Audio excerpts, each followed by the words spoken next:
College is a place regarded as a life-changing time. There you move from a job to a career, develop friends that will stay with you your whole life, and really figure out who you are as a person. But college is also a place where many accrue debt, which stays with them for much longer than they had originally planned. Student debt is a problem dismissed by most students. They're just worried about graduating and passing classes. Most students have accepted that they have to take out loans for this, and they'll focus on paying back those loans when they graduate. It's been really hard trying to pay for college all by myself because I work for 2 semesters and then take 1 semester of college. So on my plan, it's going to take me 8 years to graduate, but I'll be debt-free. But my friends and family think this goal is unrealistic, and they are all in favor of student loans. I wanted to do a little more research to find out if student loans are really worth all that money. This graph from the Federal Reserve Bank of New York shows how student loan debt has risen above mortgage debt, auto loan debt, and credit card debt, making it the #1 debt of people living in the U.S. today. No other generation has had to face $20,000 in student loan debt out of the gate. Graduate students facing $42,000 out of the gate. Corporate irresponsibility is far more to blame than personal irresponsibility on this issue. I went around campus and asked some students about their student loans.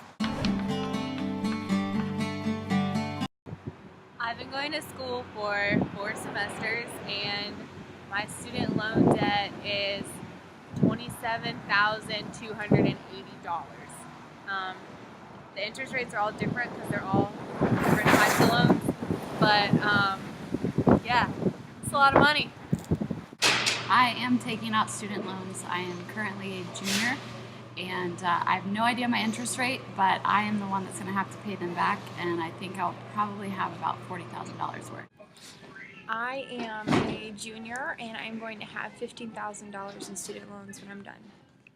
I'm Austin Hatcher, and I'm a second-year student here at Kennesaw State University, and I have currently $9,000 worth of student loans taken out. And here are some clips from the interviews of Alan Conge's documentaries about student loans. Per year, I borrow about $25,000. Well, I'm only a freshman, so I've only borrowed once, and I borrowed $10,000, which isn't that much for actually the school. A lot of people borrow between about $10,000 and $25,000. That's per year? Yeah, per year. I don't know a lot about how much I owe or what. Like, I know I pay like a little bit every month, but I'm terrible at keeping up on how much that is, because to me it's really overwhelming. For federally guaranteed student loans, the Truth in Lending Act doesn't apply. So typically, the students, upon graduation, can't even tell you what their interest rates are, whether their loans are federally guaranteed or not, or often who their lender is, believe it or not.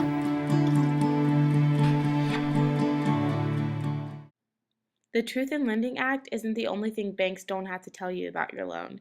You have no bankruptcy protection, no right to refinance, fair debt and collection practices do not apply, and the statutes of limitations is not usable on student loans.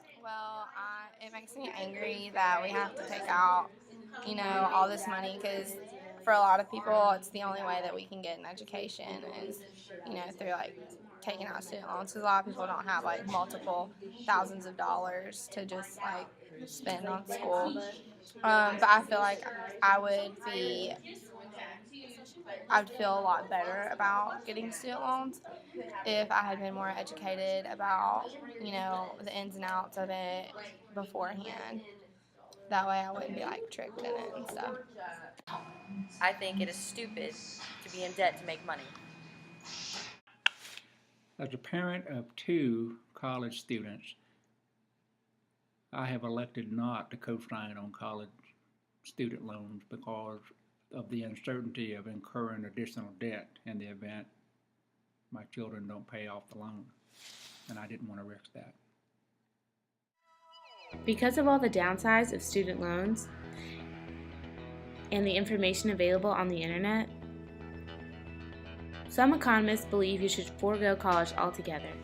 For example, jobs like plumbing are becoming less reliant on complex metalwork and more reliant on new, easier technology. Technology is becoming more easier replaced than repaired, creating a dump and replace mentality in society today.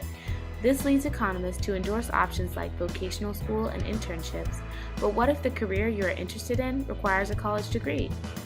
Consumer advisor Clark Howard has a compromising philosophy on how to utilize student loans. He believes that student loans only offer a benefit if the total student loan debt you incur is less than what you would make in your career, your first year out of college. Despite all the negative attributes about student loans, college and other higher education is still worth it if you want to get a job and have a better wages in the long run. But how do students avoid overwhelming debt? Don't make a decision about a loan until you are well informed. Make sure to research the differences between all the loans before you pick out one, and only borrow what is absolutely necessary. After researching student loans, I've decided that it's okay if I want to take out a small loan, but I'll be careful to make sure I only spend it on tuition, and make sure to analyze my options before I decide on a loan permanently.